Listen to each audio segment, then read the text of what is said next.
there's a special sense of anticipation. Right, can you just look up at the ceiling? Very much centre stage is the island's minister, the Reverend Dr. David Easton, who's starring as the leading dame, Granny Hood.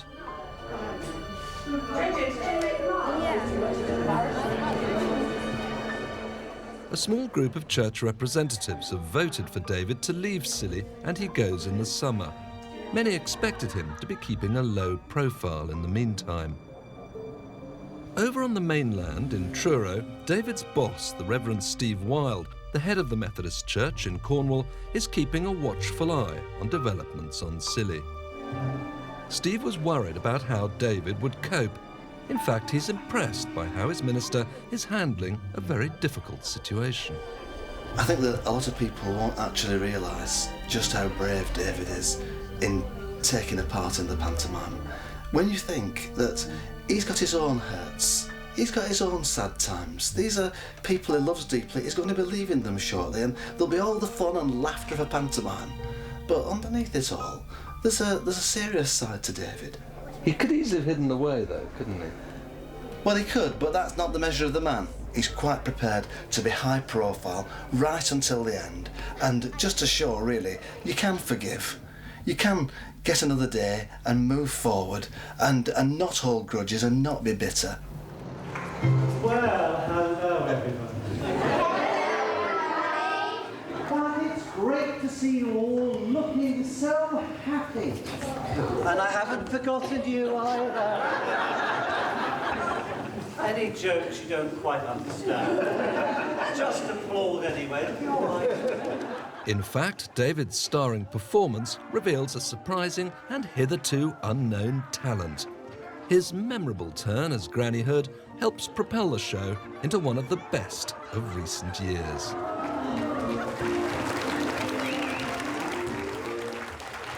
Seems to be winning the crowd over, David. Is it going well?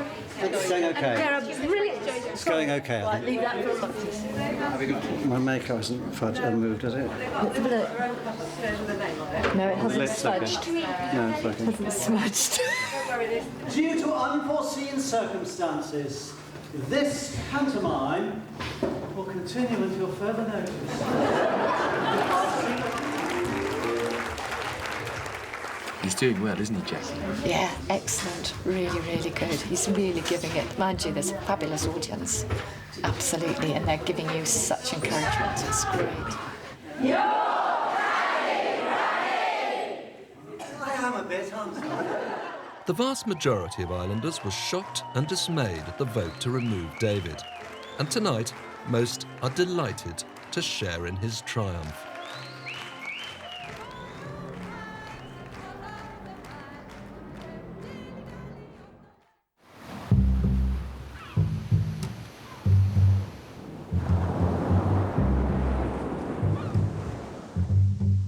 Down at Old Town Bay, Heike the vet is hard at work. How you look? It's been castrated. After she's finished in her surgery, Heike will be facing a big moment, which she's been nervous about for weeks. Up at the airport, Heike's fiancé Alistair is meeting some special visitors. His nephew Daniel, stepmother Joyce, and his father Ian have flown over to meet Heike for the first time. Alistair's also promised to show them where they've decided to have the wedding. Because Alistair's divorced, they can't be married in any of the island's 6 lovely Anglican churches. And they've ruled out the Methodist chapel because David will have left. So they've ended up at what must be one of the most unusual register offices in Britain. Doubling up as a bad weather shelter and just above the public lavatories, this might not be the most elegant of places to get married. But the views are spectacular. It's a lovely outlook, isn't it? It is beautiful. You know, for the ceremony. Heike soon catches up with them. Oh, there she is. Heike. Yeah. There's Heike. There's Heike. Look. Hello. Hello.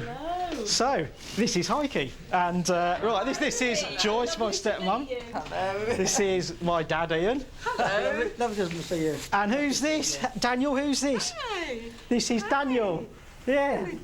Yeah. What I've brought for you. Look what Heike's got for you. That book's almost as big as you are. Thank you, Heike. Yeah, that's very kind.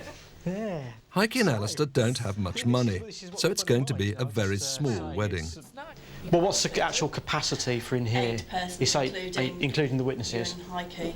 Yeah, Obviously, yeah, this is a working office, yeah. so yeah. we do screen off the I office see, bit yes, behind, yeah. so you can't Right. actually see that. Uh-huh. It takes around about 20 minutes, half an hour for the 20 minutes, actual... half an hour for the ceremony. Right. Yeah, you'll need to bring, obviously, passports. Both of you will need Right. to bring your passports. Yeah, okay. I mean, Alistair's very keen to get married in a hurry. Slightly to their surprise, it's clear that he's already booked the register office. Yeah, yeah, okay, so, excellent, okay. We shall see you in September. If Yeah, possibly, yeah. possibly it'll be me. Oh. Yeah.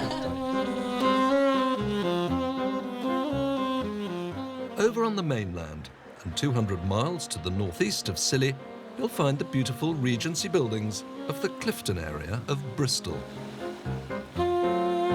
This is home to one of the oldest zoos in the world. Bristol has earned an international reputation as a centre of excellence for the preservation and breeding of endangered species. Just around the corner, the zoo's newest employee is settling into her tiny new home. There we go. One bath turned into a shower. Hopefully, successfully. I'll test it out tomorrow morning. All done. My bathroom is complete. Yay! Heike's nurse Sarah has decided to make the move from Scilly, and now, with the help of her mother Christina, she's getting things straight before starting the new contract as zoo nurse. She could be here for a year, providing she gets through her probationary period. Okay, is there one that, like, where the thing doesn't fall out the end? No. No. So how are you feeling about tomorrow? Mixture between terrified, which is the majority at the moment, and excited. Basically, this is my dream job. This is the job that I've wanted to do for a really long time, and to mix my zoology with my veterinary nursing. So I've kind of found my little niche where I want to slip into, and You don't want to muck it up? I don't want to muck it up. I don't want to be sent home or to have to take the walk of shame or do any of those things. I want to be here for, yeah, like I say, as long as I possibly can, doing the best job I possibly can. So. Good night's sleep tonight? I hope so, because I really didn't sleep very well last night. Right, hang on to the ladder. Sarah's boyfriend, Greg, is still back on Scilly. They've been together for nearly a year, and he'd hoped they'd have a future together on the islands. But the unexpected job offer at the zoo has derailed their plans. Now, like so many islanders before him, Greg has a big decision. Does he stay or leave the islands to be with Sarah?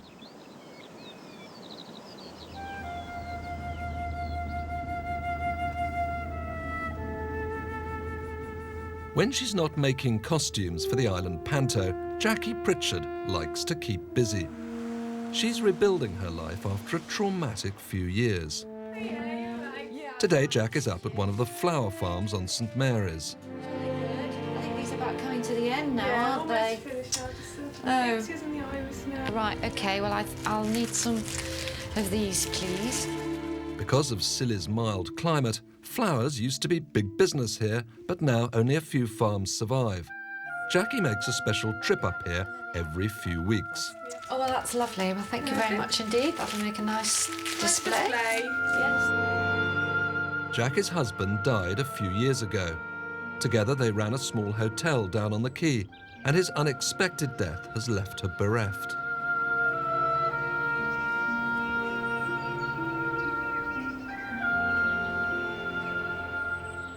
The Reverend David calls round to Jackie from time to time to see how she's getting on. I must say, I don't know how I would have coped without the children because they were just absolutely brilliant.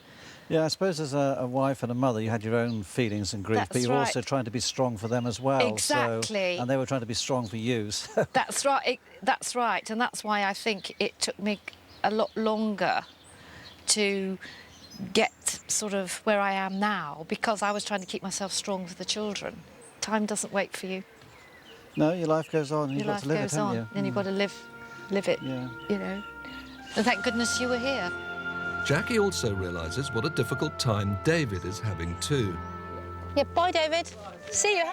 She's full of admiration for him. I don't think people realise how much he does behind the scenes, as well as being on show in the chapel. You know, I've been through a bit of a rough time over the last few years, and he's a listener. I've had to go to him because I couldn't cope at times, but he doesn't have anybody that he can go to. He is hurting, and I know what it's like to be hurting. So, Lord, we meet together this morning to praise you for all that you are in our lives and in our world. And so on this day we praise you. And we praise you for those with whom we share our lives, those who have journeyed with us. Enter the gates of our world. He has his good days, and perhaps he has his bad days as well, but doesn't show it. He just keeps going, as if nothing's happened at all, which I admire very much, and the community admire it as well. Very, very much so. Thanks, David. That's okay, that's right, great. Well, thank you. Glad you could come over. Yes, good. Very much, and I'm so pleased I came. Good. Lovely Excellent. day, lovely service. He's married 2 of my children, and he christened my little granddaughter at Christmas time. He's just another part of the family. David's departure will leave a big hole for so many islanders like Jackie. Finding a replacement to fill David's shoes will be very difficult.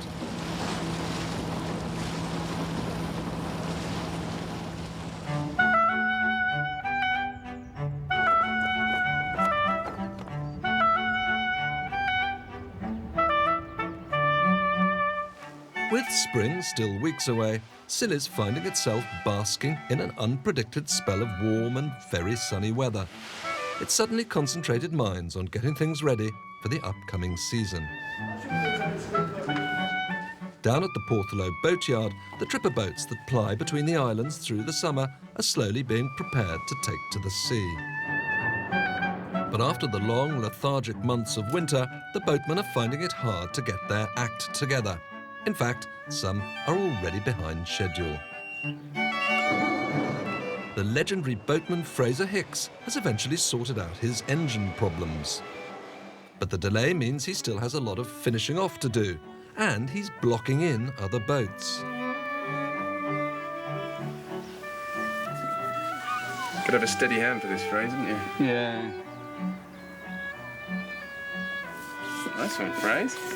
You got a knack at this. That's it. I'll be doing the Sistine Chapel next year.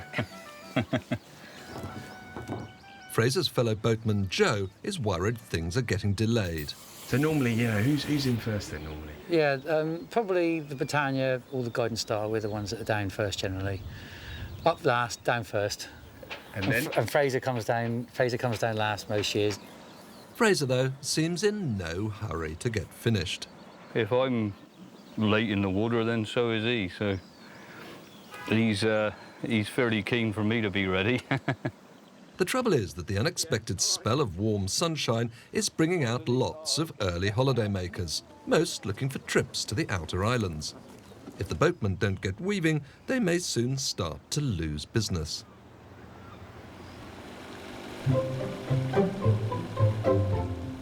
Back in Bristol, and it's Sarah's first day in the new job. Hiya. Come to see Kelly? Yes, you know you come in. Hi. Nice to meet you. Hi. Hi. Hi. After the initial introductions, it's straight down to work and a tour with head vet Sharon Redrobe. We have, we used to have them all on routine treatment for malaria every summer, which is pretty standard across Europe and America. Even in England? Yeah, yeah. Sarah will learn more in a few months here than a lifetime on Scilly. So these are all trained to go inside, and we can do some conscious work with them. We can get conscious x-rays, conscious blood. So, have you done any zoo work before? No, she hasn't. She's actually quite surprised that she got the job, but she's excited about it. Very good experience. And are you going to move up there with her? It's an option. I've thought about it, and It does seem quite appealing. Bristol's a pretty big town, but... Yeah, so you've got a choice to make, really. Yeah, my dad's just had his surgery, so he'll probably need me up at the cafe for the time being. Yeah, so you're feeling torn in both ways, really. Yes. I just think that sometimes you have to just sort of go for something, and you might make a wrong decision, it might be wrong, but not to hit yourself over the head about that, and just to pick yourself up and go on again. Greg's at a bit of a crossroads, isn't he? Yes, he is. Greg's often at crossroads, I think, actually. I don't think he finds decision-making easy, so he often gets to points in his life and says, which way should I go? I know everyone has different approaches to being a minister, but my approach is that I don't generally try to give advice to people because it's their life, they have to make the decision. I'll help them explore the options and the possibilities and possibly the consequences, but it's his life. He will have to live with the consequences of whatever decision he makes. It's a perennial problem for islanders. Because of the enormous transport difficulties, it's almost impossible to sustain a relationship across the water. David's very aware that Greg's dilemma is being compounded by the fact that his father Nigel is recovering from a major operation. Hello. Hello. How are you? How are you? Anyway, you all right? Greg's promised to look after his dad's cafe up at the airport until he recovers. The operation on his shoulder went very well, but it looks as though it'll be months before Nigel's back at work. No, it's discomfort. I can't move it. You know, literally, my physio is sort of just moving it like that. Right. And I can't even manage that. Hopefully it'll just take about a year and then I'll be back to normal. At the end of it, you'll be super fit. Walking and physio, you'll be... In fact, David spent so much time recently worrying about other people's futures that he's had little opportunity to consider his own. But now he's been given his marching orders, he's realised too that he can't put it off any longer. Something like this actually forces you to do what we maybe ought to do more often, which is actually to step back and say, well, you know, what am I doing in life? What do I want to do with the rest of my life, the rest of my working life, the rest of my time? As somebody once said to me, you don't choose very often the circumstances of your lives, the things that happen to you, but you do have a choice about how you respond to them. And that's how I'm looking at this. I mean, I was, as I said before, very surprised and hurt and upset by it all, but you can't let that hang over you all through life. You just have to pick yourself up and move on. So now David faces the difficult task of deciding what exactly to do next. He's going to have to bite the bullet and start applying for jobs on the mainland as soon as possible.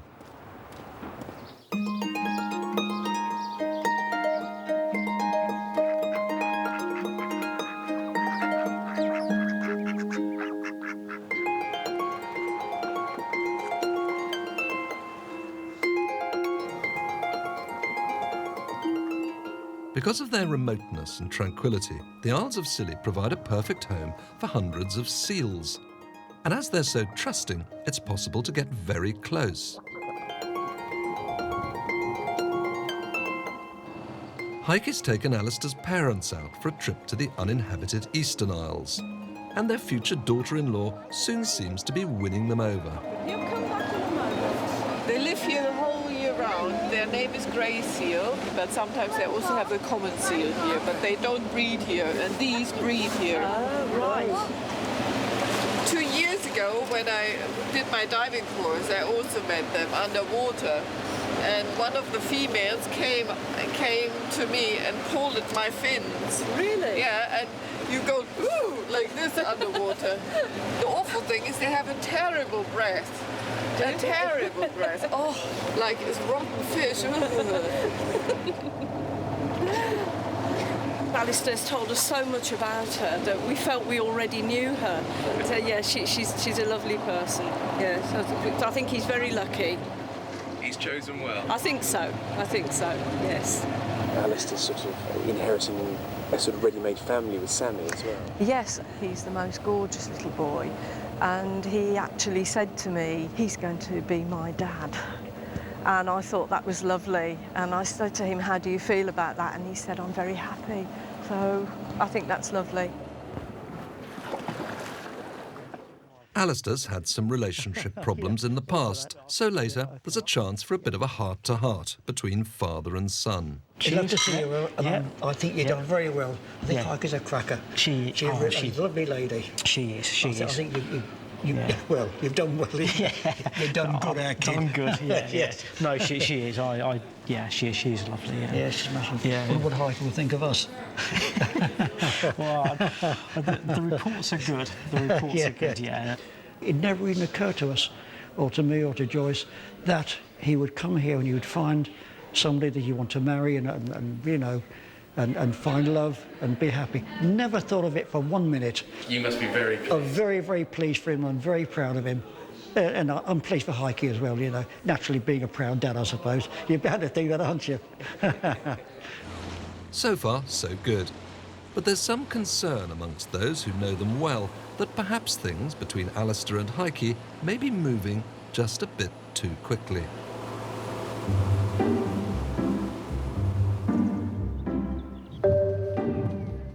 As the days go by, the extraordinary good weather is bringing in more and more holidaymakers.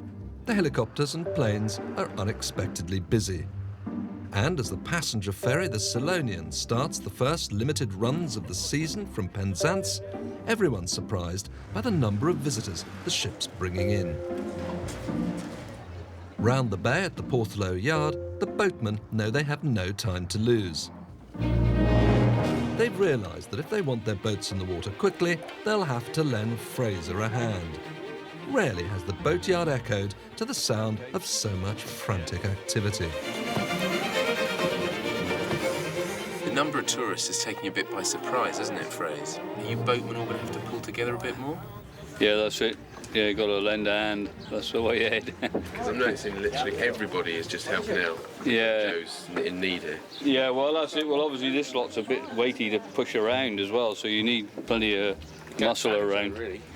What you need is lots of muscle and not too much advice, but it usually works the other way around. You usually get lots of advice and no muscle. Not muscle. The surprising influx of holidaymakers shows no sign of abating. Anyone who can catch the evening tide can be in business first thing tomorrow morning.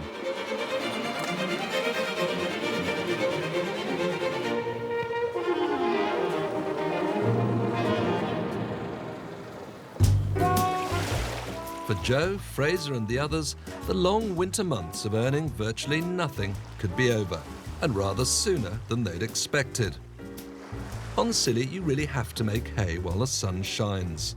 And against all the odds, the holiday season may just be getting off to a perfect start.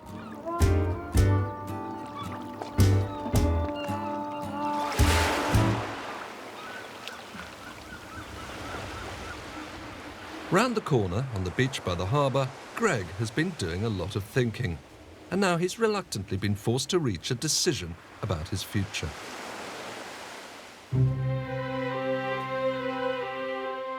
Over in Bristol, Greg's girlfriend Sarah has finished another long day at the zoo. She loves the job, but as time goes by, she's been thinking a lot about what she's left behind. I just miss my friends really from there, and just miss being part of an everyday community that is so close and that you know everyone so well and they know you, and I'm settled in Scilly, and so it's, yeah, I do miss it a lot. Now what's happened about Greg? Because Greg is not here. No, Greg is not here, and Greg is not going to be here. You know, some people would say that, oh, you know, you took a job in Bristol, that was bound to be the end of it. But we had discussed the fact that I'd applied for this job, you know, what it would mean for me, what it would mean for him, the possibility of him coming and living here with me, backwards and forwards relationship, whether or not, you know, that would work. And Greg, you know, kind of said, okay, I'm looking for something and I'm not sure I can look for it in a relationship with him. Because you ever seemed so good for each other. Yeah, I think it's a relationship that we both learnt a lot from. I met a really, really nice guy and, you know, dare I say it, fell in love and had my heart broken, got over it again. And it's, But it's one of those things. Things have their natural time limit, and I think that relationship had reached that point where both of us, all it took was one of us to say, I don't think this is actually what either of us wants right now. And it kind of, all the pieces fell into place, and it was like, yeah, actually, time has come. So we went our separate ways. But Greg has told friends he's missing Sarah and has started to question if he's done the right thing. Is it too late to change things? And even if he left the islands now and went straight to Bristol, would Sarah really have him back? In the next programme, a new idea comes to light which could transform Heike's fortunes and secure her and Alistair's future on Scilly. Well, this looks very, very exciting. Oh, this is great. This could be. It's not bad at all. Yeah. No. I mean, look. It's quite exciting. And what is it they want to do for you? I can't tell you now. It's still a secret. As the unexpected tourist boom continues, it's all hands to the pumps. This is All Saints Church, Briar, but this church was built in 1740 to 42. And all the renewed interest in the Isles of Scilly prompts the cash-strapped islanders to come up with some novel ideas. Lots of people have several hats and jobs, and if one thing is not doing so well, you've got something else. It isn't a question of being greedy, it's a question of survival.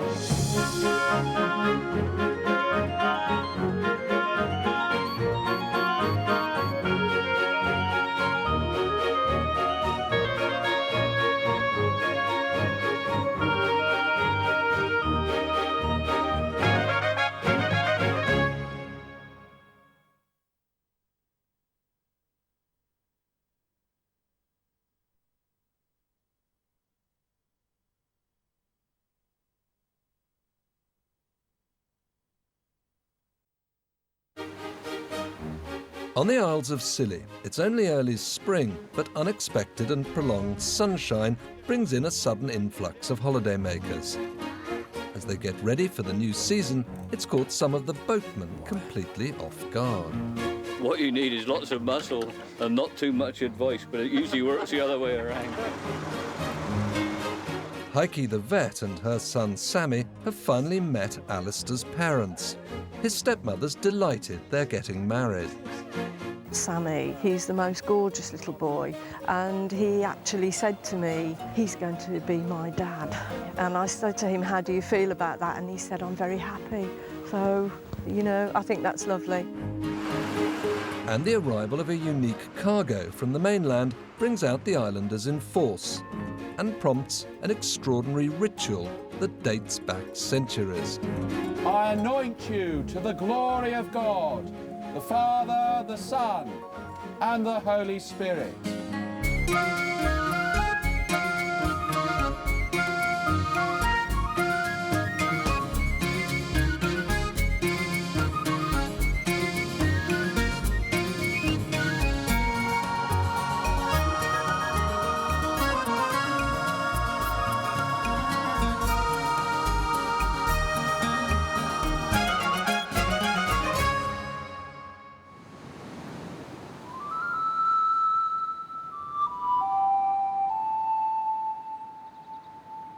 Many people are drawn to the remote Isles of Scilly, way out in the Atlantic off the western tip of Cornwall, because of the wild and spiritual nature of the place.